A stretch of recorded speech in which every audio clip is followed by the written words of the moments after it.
අයිබෝන් හැමෝටම හැමෝම හොඳින් ඉන්නව නේද? ඉතින් ඔන්න හරිම දවසට හරිම වෙලාවට මගේ හැම යාළුවෙක්ම හැම දරුවෙක්ම හැම වැඩිහිටියෙක්ම හම්බ වෙන්න ආවා අලුත්ම අලුත් පාඩමක් අරන්. ඉතින් මේ පාඩෙමුණුත් ඕගොල්ලන්ට ඉංග්‍රීසි භාෂාවට සම්බන්ධ ගොඩාක් දේවල් ඉගෙන ගන්න පුළුවන්. අලුත් වචන, අලුත් වාක්‍ය, පැසිව් වොයිස් ගොඩාක් දේවල් ඉගෙන ගන්න පුළුවන්. ඉතින් එහෙනම් ඉක්මනින් බලමු මොකක්ද අද මම උගන්වන්න යන අලුත් පාඩම කියලා. A businessman involved in the distribution of counterfeit hair dye has been sentenced to 6 months of rigorous imprisonment by the Maligakanda Magistrates Court. Furthermore, the business establishment located in Colombo 12, where the counterfeit products were stored for sale, was fined 7,500 rupees after pleading guilty. ඉතින් මේකේ තේරුම තමයි ව්‍යාජ කෙස් dye බෙදා හැරීමේ සිද්ධියට සම්බන්ධ ව්‍යාපාරිකයෙකුට මාලිගාකන්ද මහේස්ත්‍රාත් අධිකරණය විසින් මාස 6ක බරපතල වැඩ සහිත සිර දඬුවමක් නියම කර තිබේ.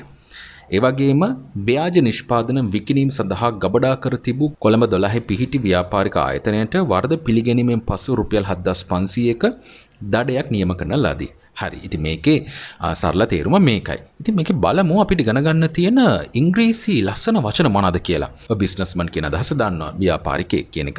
involve වෙනවා කියන්නේ සම්බන්ධ වෙනවා.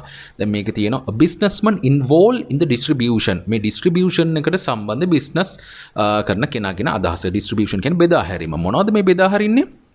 counterfeit එකෙන් ව්‍යාජ හොර අන්න ඒ වගේ අදහසක් එන්නේ ව්‍යාජ hair dye.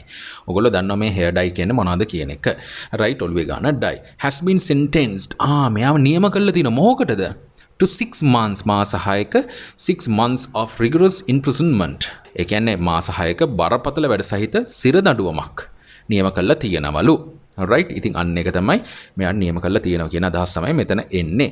හරි මේක කවුද නියම කළේ කියන එක දන්නවා. මාලිගාකන්ද මැජිස්ට්‍රේට්ස් කෝට්.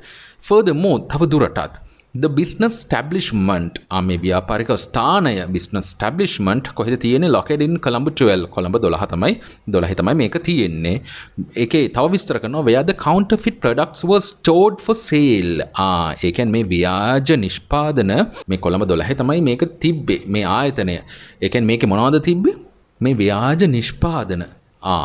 ඒකේ මොනවද කරලා තිබ්බේ? was stored. ගබඩා කරලා තිබ්බා. ඒ වගේම මොකකටද මේ ගබඩා කරලා තිබ්බේ? for sale. විකිණීම සඳහා ගබඩා කරලා තිබ්බේ. මෙන්න මෙහි කියන අදහස කොළඹ 12. තිබ්බේ. ඒකට මොකද කරලා තියෙන්නේ? was fined. මේ තනිකර පැසිව් තියෙන්නේ. හොඳේ. was fined. කොච්චරද ෆයින් කරනවා කියන්නේ දඩ ගහනවා කියන එක. කොච්චරක් දඩ ගහලා තියෙනවද? was fined 7,500 rupees. රුපියල් 7500ක් දඩ ගහලා තියෙනවා. ඔන්න අන්තිමට තියෙනවා after pleading guilty. pleading පිළිගන්නවා guilty වැරද්ද. after pleading guilty. මේ වැරද්ද. ඒ කියන්නේ මේ වරද පිළිගැනීමෙන් පසුව මෙන්න මෙහෙම දඩයක් ගහලා තිනවා කීයකද? රුපියල් 7500ක. මේකේ මේ පැසිව් වොයිස් තමයි ගොඩාක්ම තිබ්බ බලන්නකෝ. has been sentenced. එනික හිතන a businessman has been sentenced. දැන් මේකේ businessman කියන එක විස්තර කරලා තියෙන එක ගැටලුවක් නෑ. නමුත් ඒකේ a businessman has been sentenced to 6 months of rigorous imprisonment. ඔන්න එක පැසිව් වොයිස් එකයි.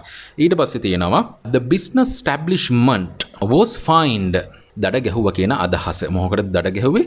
the business establishment එකට දඩ ගැහුවා. ඉතින් මේකේ ගොඩාක් දුරට පැහැදිලි කරලා තියෙනවා මොකද්ද මේ business establishment එක කොහෙද තියෙන්නේ.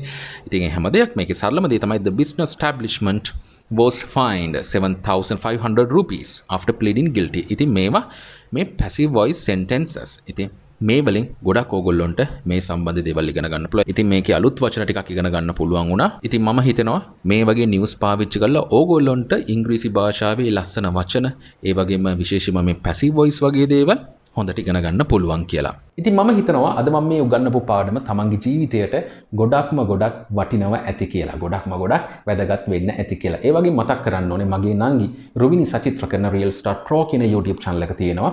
ඒ channel එකෙත් මටත් වැඩි ගොඩාක් දේවල් ඉංග්‍රීසි භාෂාවට සම්බන්ධ ගොඩාක් දේවල් මගේ නංගි උගන්වනවා. යන්න ඒ channel එකට. ඒ වගේම ලංකාවේ ඉන්න අනිත් ගුරුවරු කරන ඉංග්‍රීසි YouTube channels බලන්න. ඒ වලින් තමන්ට ගොඩාක් දේවල් ඉගෙන ගන්න පුළුවන්. තේරුණාද? ඉක්මනින් මේ වගේම අලුත් පාඩමකින් හම්බ වෙමු. හැබැයි මේ හම්බ වෙනකන් මගේ හැම යාළුවෙක්ම හැම දරුවෙක්ම හැම වැඩිහිටියෙක්ම වෙනදටත් වැඩිය ගොඩක් පරිස්සමෙන් ඉන්න ඕනේ. හැමෝටම අයිබෝවන්.